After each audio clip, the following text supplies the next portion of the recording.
Hello students, today we will begin with chemistry, lesson 1, chemical reactions and equations. Now to begin with this lesson, first we should know what is a chemical reaction. The transformation of chemical substance into another chemical substance is known as chemical reaction.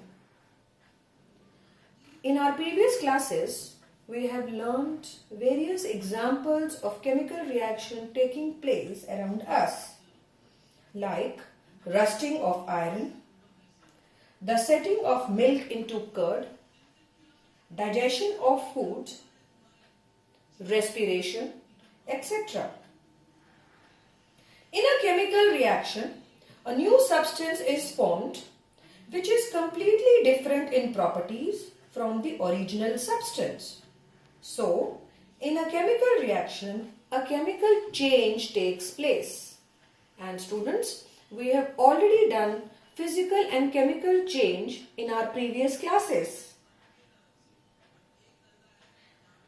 Now, we should see that when a chemical reaction takes place, the reactants are always written on the left hand side, and the products, the new substance formed, is always on the right hand side and divided by the arrow.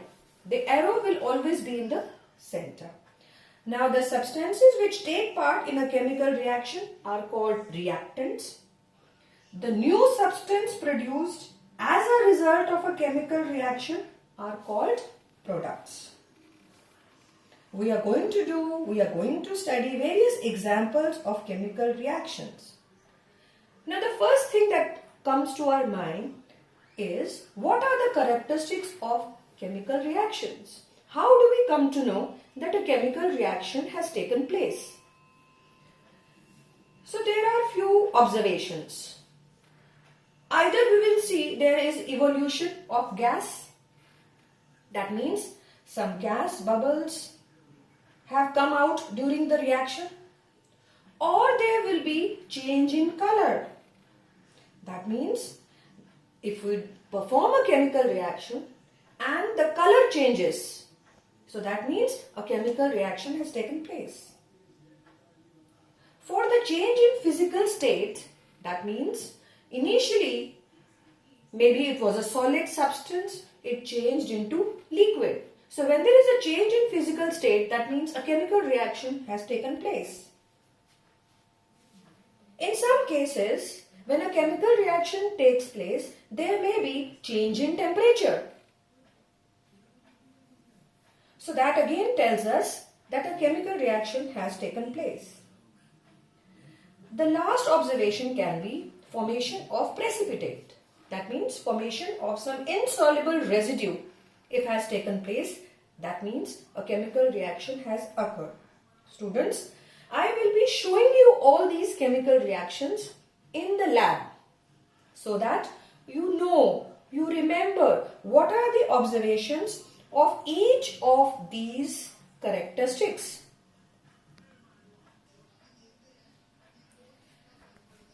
Now we move on to activity 1.1 NCERT. In this, we perform a chemical reaction. We take magnesium ribbon. Magnesium is a metal which is in the form of a ribbon. The color is silvery white. When we burn this magnesium ribbon in air, when I say air, that means I am providing oxygen during the reaction, and I observe something. Children, in class 10, the NCERT book has so many activities. Questions can be framed from all these activities. For each activity, you should be noting down the observations and the corresponding chemical equations. Now, when I burn magnesium ribbon in air, I observe white dazzling flame and a white ash is formed. And this white ash is magnesium oxide. This is very important. So I come to know that a chemical reaction has taken place. Now, if you see the equation, I understand that this equation is incomplete. This equation should be balanced. How can we balance the equation? Although you have done balancing in previous classes, but I will explain you how to balance the chemical equations. Just look into the reactant side. You see that here one atom of magnesium is there, and on the right hand side also there is one atom of magnesium. Now you look into the oxygen atom. The number of oxygen atoms on the left hand side is 2, but in right hand side there is only one oxygen atom. So that means I need to balance it, and for balancing I can put only 2 before NGO. And then I see that the equation is balanced. That means number of atoms on the left hand side is equal to number of atoms on the right hand side in a chemical equation. But when you write 2 here, you see that number of magnesium atoms is not balanced now.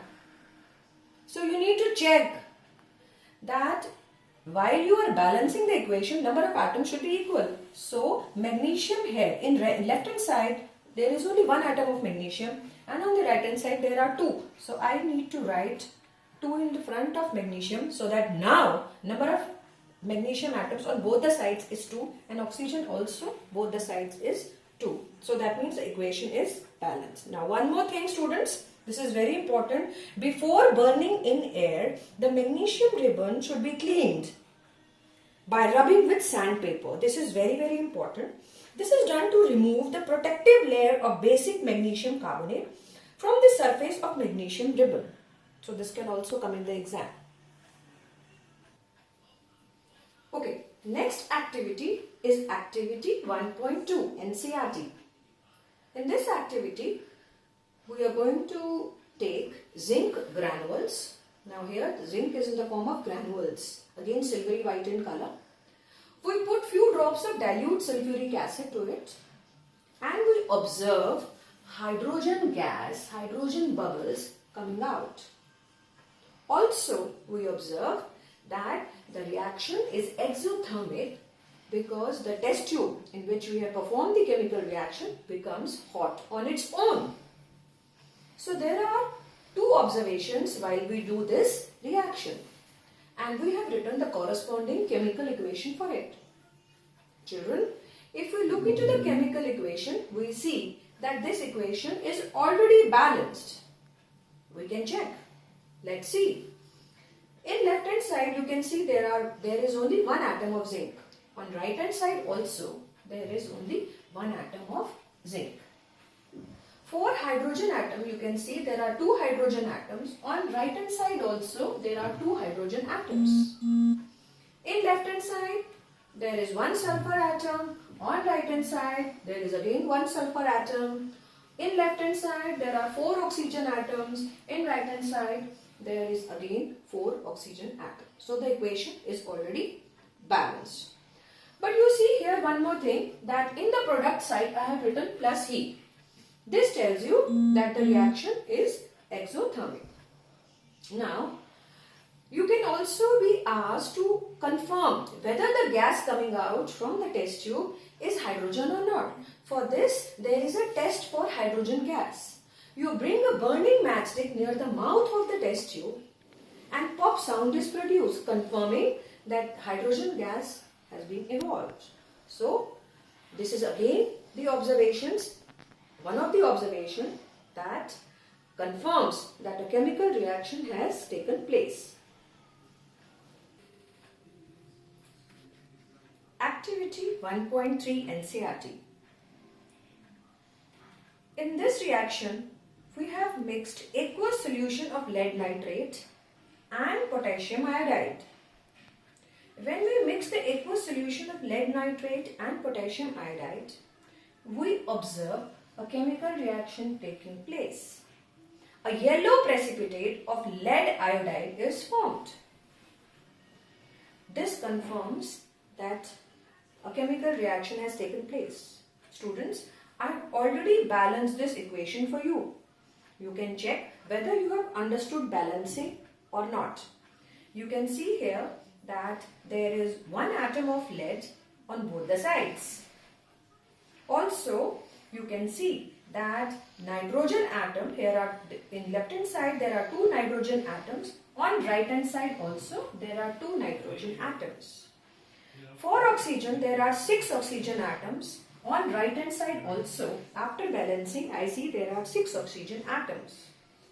Next we move on to potassium. We see 2 atoms of potassium, on right hand side also 2 atoms of potassium, 2 atoms of iodine, and here also on the right hand side I see 2 atoms of iodine. So the equation is balanced.